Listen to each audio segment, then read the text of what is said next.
Hello everyone. It's been quite a while since I've reacted to anything, not just Dimash, which is what we're about to see, but also, I can't wait to get back into the swing of things.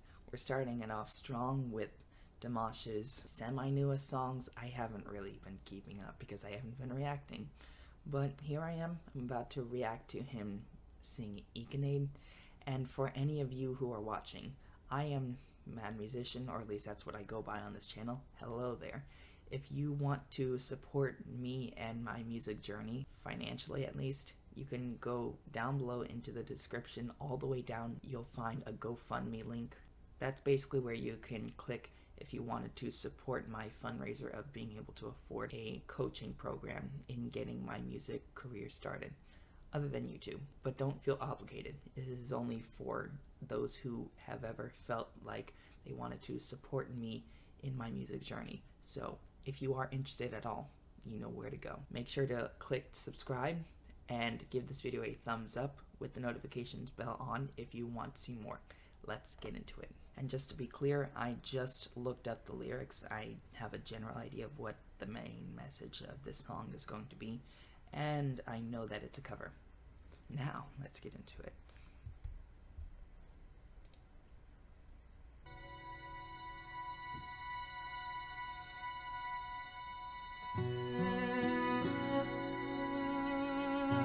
Nice.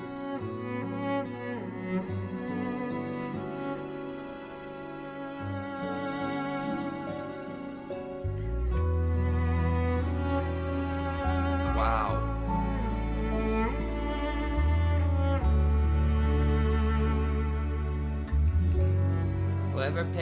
Whoever wrote this song picked a good music producer.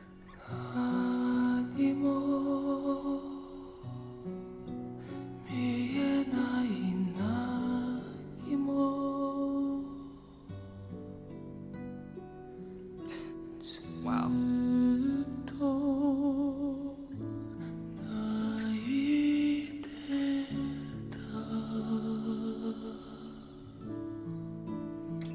Love how he uses the breath, not just when he's singing, but also at the absolute end to show off the cry. Nice control.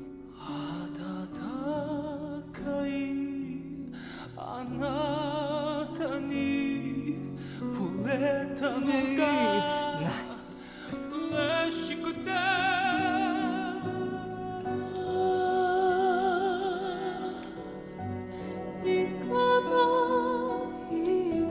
I will stop right there for a moment. I just noticed something. If you guys aren't at all a fan of Tara Simon Studios, make sure you become one, because she is literally my favorite vocal coach on YouTube, and she's actually why I got into the reaction videos, my reaction videos to Dimash, so please go show her some love.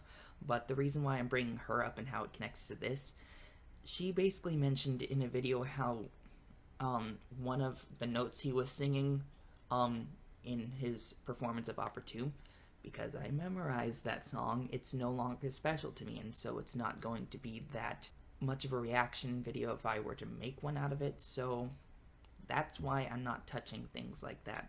But my point in bringing that up, she said that it was so high of a note for him that his head was vibrating. And that wasn't really that high of a note for him. None of them are, if we're being quite honest, but I'm just surprised that his head was vibrating like that on one of those notes. Let me rewind and I'll try to show you what I mean.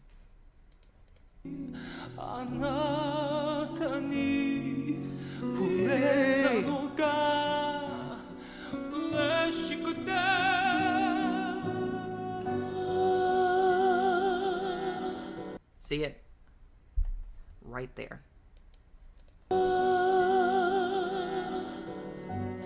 And it was the slightest bit, so it kind of does and doesn't concern me. So if you guys in the comments who are super fans of Dimash, obviously you're bigger fans of him than I am, I'm just a fan of his work, not his whole existence, then please let me know what that was. I am genuinely curious. Ikanaide.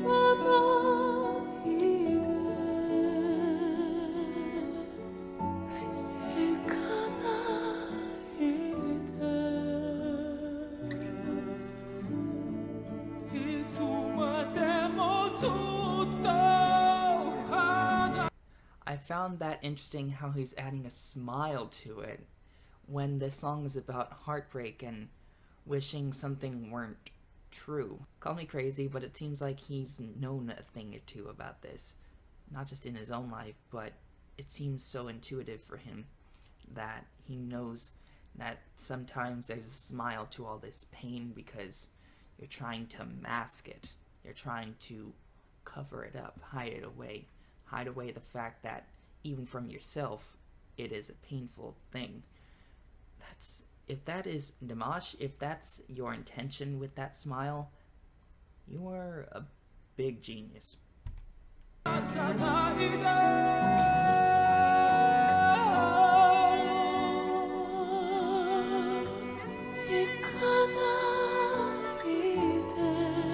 breath.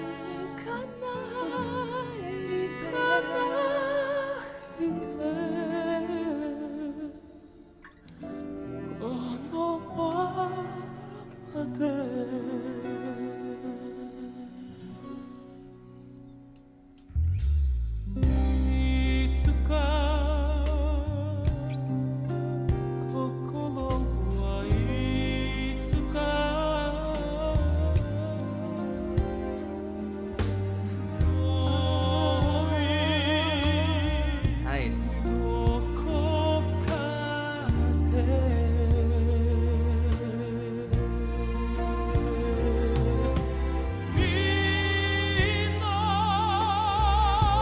Yeah, drop that jaw.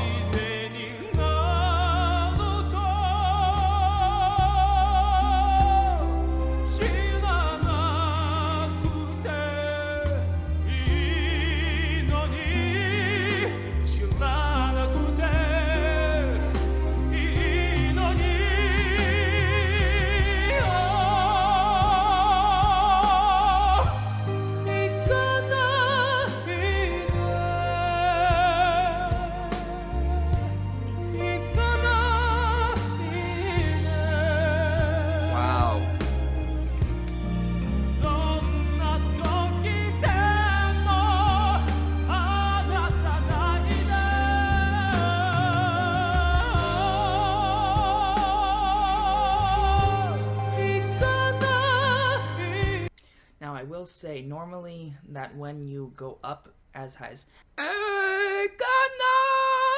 pardon me, I'm still developing mine, so when you go up to that high C, normally people think that you have to go full blast. Even in my own experience in going all the way up to like an E5, the E above high tenor C, you don't even have to go all that loud. It's a choice as to how loud you can go, and I just love how he emphasized that. I don't think that was his intention. I think he was just being like trying to be free spirited up there instead of being like I think it was just him trying to be easy up there because of the emotional aspect of it. But my point still stands. You don't have to belt it out there. You don't have to make it super loud when you go up there.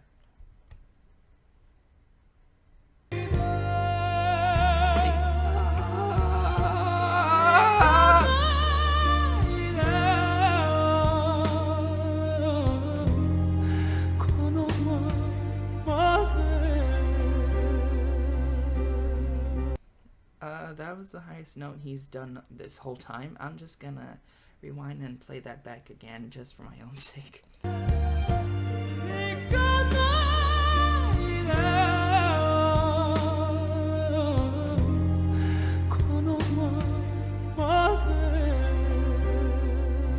Gorgeous.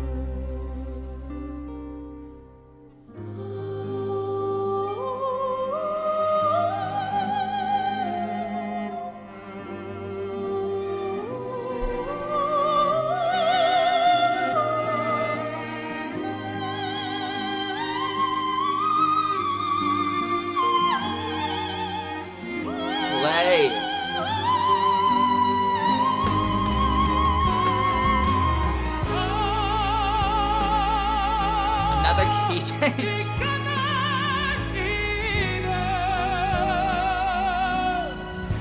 Yes, singer stance. Dig into it.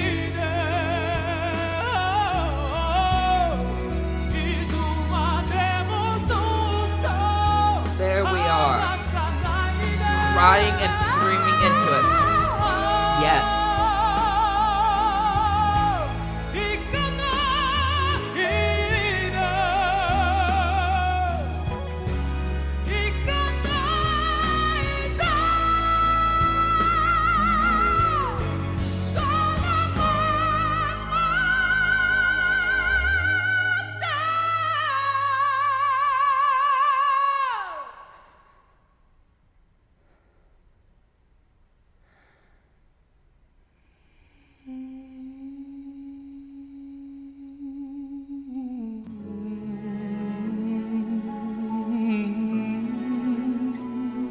Nice.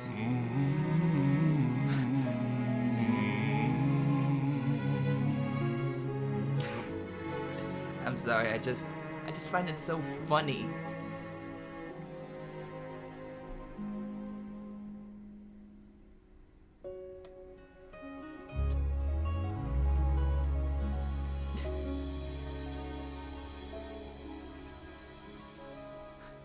Oh, I didn't mean to do that. I didn't mean to copy him like that. Well, I don't feel like taking a nap because I woke up less than 2 hours ago, but I can say this without a doubt.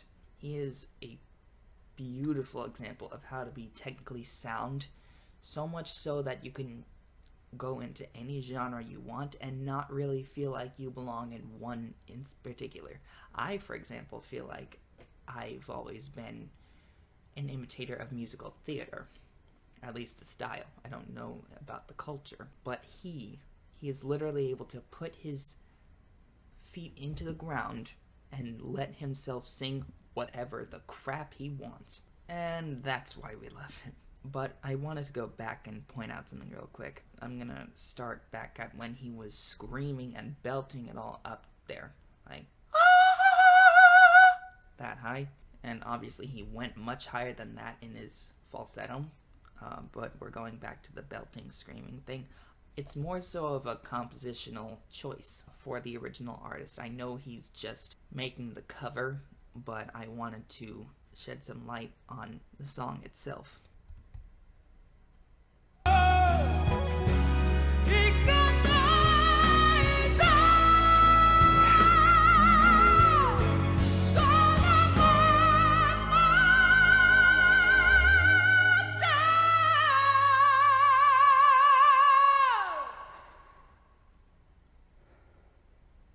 Catching his breath, complete silence, and then that.